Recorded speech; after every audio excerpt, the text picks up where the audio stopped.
In today's video, I'm going to share how we lost $1,164,029 on a bad partnership.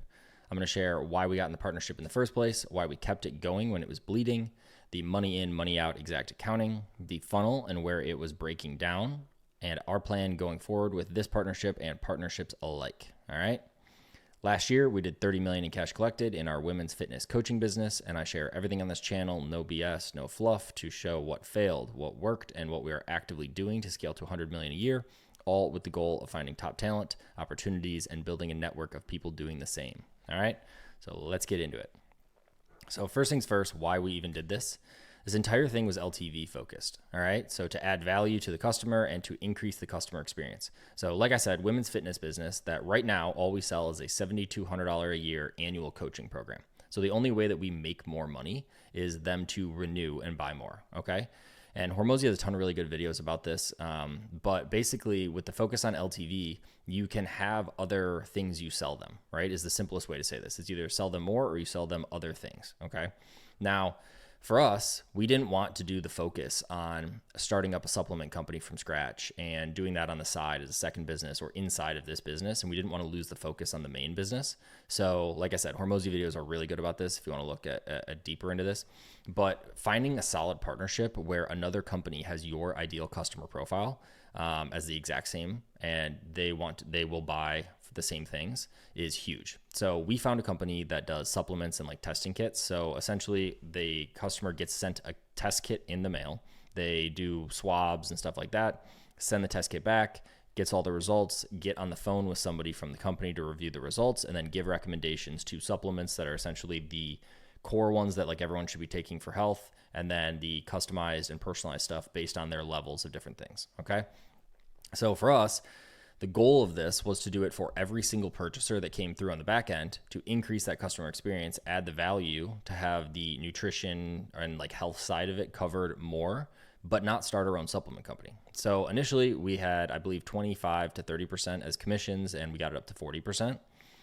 The money in, money out is where it breaks. But essentially we were buying a test kit for every single customer that came in. So someone would get on a sales call with us. They would join our program. They'd pay us $7,200. And from that $7,200, we would pay $275 to $350-ish for a test kit for that person instantly. So we would take everything from the terms, we would send it over to the other company, they would process it and send a test kit to them by mail. Okay. So in 2024 alone, I'd pulled this from QuickBooks. We spent $1,258,194.52, if that's how you say that. But we spent like 1.2, we spent 1.25 million on test kits alone. Okay. That's our only direct expense. 2024 earned from this in the commissions from the actual sales, 83,000-ish. And this year to date, 11,234. Okay. Now, to be clear, this number is going to consistently go up, but not that much. Okay. So like next month we'll maybe make another 2, 3, 4 grand. The next month we'll make, 2, 3 grand. The next month we'll make 1, 2, whatever that is, because this is a recurring thing. So that's why we initially got into this, because we said, okay, we don't want to start our own supplement company. We want to find somebody that aligns with our values and missions.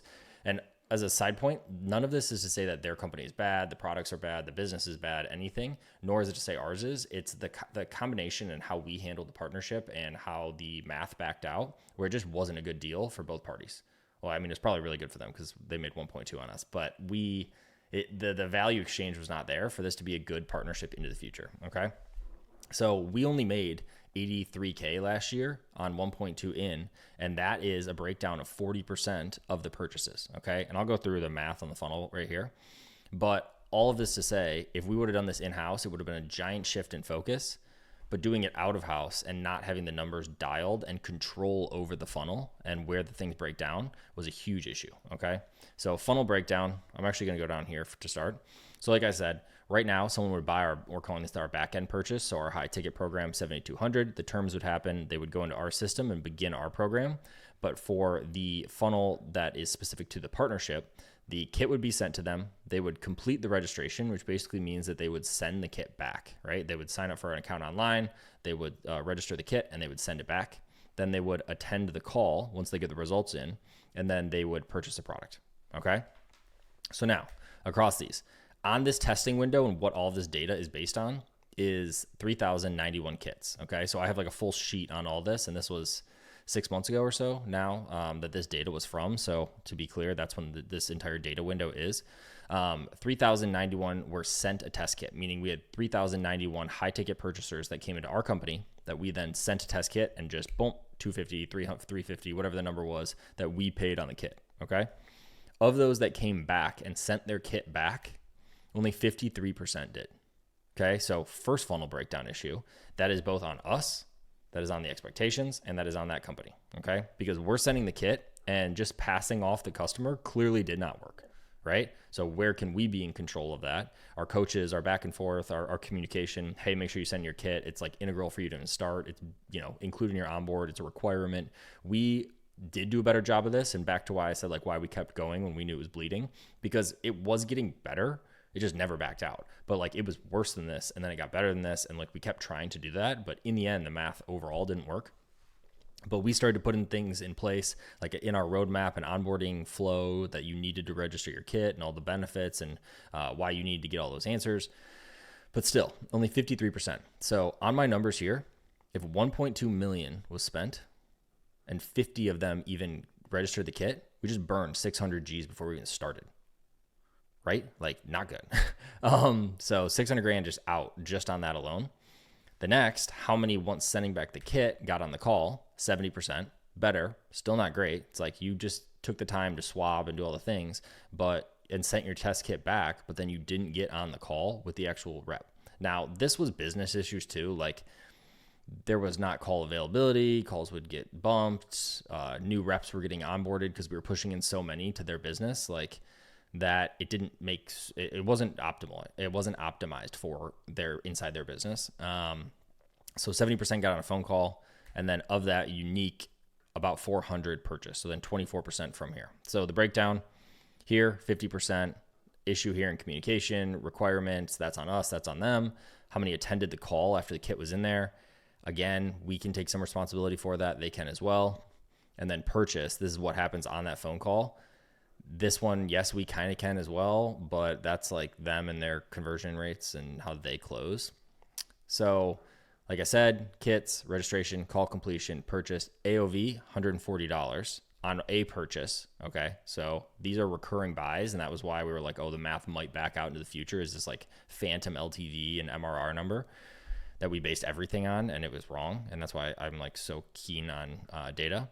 And even if the AOV is 140, we're only making 40% of that or whatever. So call it $56, which I don't even know. Is that right? Close to right. 74. Yeah, that's right. So commission on average being $56 of these purchasers. So like to catch up to what we're paying in 350 or 300 for the test kit was a big jump that we just never got to. So what's the plan going forward? So all of this is really, and more so plan going forward, is like what LTV boosters exist. Is probably a better way to say this. So for us, the main focus right now is retention. So we have an entire retention team around this and just doing the more of the same model in current form. Okay. So when someone's 60 days out from their renewal, we schedule a call with them with a dedicated retention team that are actually old sales pod leaders. So like they basically had 10 to 15 sales team members under them in management, and also being a top sales rep. So those two have now left over there and gone to the back end of the company to do retention. So selling more of the same, all we're selling is the exact same annual coaching program, just for 1K off. Okay. So instead of 7,200, it's 6,200, and they push that. What we're building out now is this downsell and continuity. So building out an offer that is a downsell in a way, because it'll be less dollars, but will be continuous continuity. And we'll just highlight the points of why they want to stay. So a lot of people stay for community. They stay for continued accountability. Do they stay for the personalization? Like there's all the different pieces of the current offer that can be stripped down to why does someone actually stay once they get past that first year of education, understanding, progress, results, all of that. So that's what we're building out right now, and it exists. Okay. Other ways that I've seen and heard people talk about and what has been recommended to us: sell your data. Like, no, we don't do that. We're not a fan of that. A lot of people will take in, so like right now we'll run 30 G's a day to a VSL call funnel that will have name and email. That is the opt-in. I know so many people that will then split that list out and sell those leads instantly out, as well as like pixel data and stuff like that. Like that's just not something we are comfortable with. And maybe that's stupid, but I also don't know if it's legal, but we just don't do that. And we're not fans of that. So people do that with their leads, their apps, and their customers. And down this, you get more and more value where you can sell them for more, because the customer who just paid $7,200 is worth more than a name and email of someone who's just interested in menopause or macronutrients or whatever. Okay.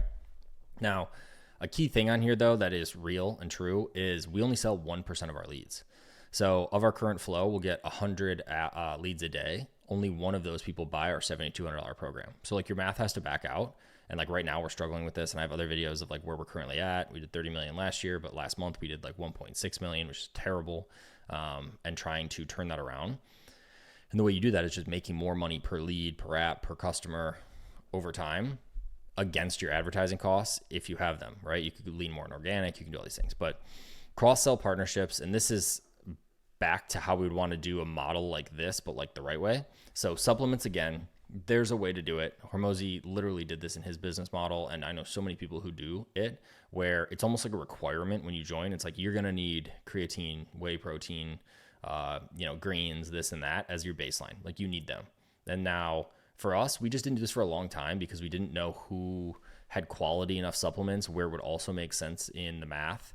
And what we've also come to learn is like a business that is conversion focused, not just like a brand, because it's helpful to be able to just pass the customer off, because we might as well make our own supplements if we're going to run the entire sales process and this and this. I mean, obviously there's fulfillment and like harder issues there. So not to discount their business model, but like the ability to sell them and keep them would be very nice if we could just pass it off to somebody and they would just handle it with a customer that's ready to buy, or we do the initial purchase, they handle everything after, stuff like that.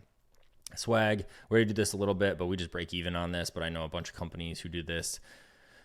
But for us, again, all of these have not been that like sexy to us to do, because we're only selling, when we were at peak, like 400 and something units a month. So this just looked like small dollars in comparison, which is kind of like small thinking, because these add up and we can get to 20, 50, 100K a month in recurring supplement income that we maybe wouldn't have any costs on, because it would just be an affiliate commission, right? And that was the goal of what we did here. It just never backed out. Swag, same thing. So these are both volume plays as well as MRR are on this, and this is more so just a volume play. We do this right now, but we just break even. And both these for us are extremely important that they're quality. So you're not getting like a shitty t-shirt that you're never going to wear, or that has like bad material or breaks down after 4. You're not getting a supplement that has 19 unknown things in it. Like, this is extremely important that we keep our brand integrity throughout this. So that's why we haven't done these two, but like both are definitely an opportunity. And then premium health services. This is something new that we heard about, where other companies that are similar to us basically have like an upsell on top. So if you're selling it for $7,200 a year, you'll then have like an $11K offer, or like, a $4K add-on that for the year you also get like a dedicated health services style thing. So they do like full blood panels, they do full like just overall health testing and things beyond the scope of what you do with nutrition, exercise, like accountability in those pieces. And I think that's an interesting one to think about, because the people who are coming in and paying $7,200 are interested in that or already do some version of this. So to encompass it all inside our crew is good. Plus is just like anything else. We have now, with what we're doing with low ticket, that is technically an Ascension play and an LTV play. It's super small because it's like a $37 front end, but there's that. And then other things in this scope are like building out full ecosystems, having full continuity programs that are like membership and community based, having deals with the different like health tech companies, because we always talk about Oura Rings and 8 sleep pods and all these different things. So it's just about volume and having a good partner that you can pass it off to. So this is basically how we lost all this, and we turned it off, where we no longer provide these kits on the front end early in 2025, and we have noticed no difference in customer experience. And so lesson learned. And hopefully we find some solid partnerships where we can do this, because I'm a huge fan of MRR. And if we can do that, that would be super good. All right. So DM me on Instagram if you have any questions, comment on YouTube, subscribe on YouTube, and let me know. Talk soon.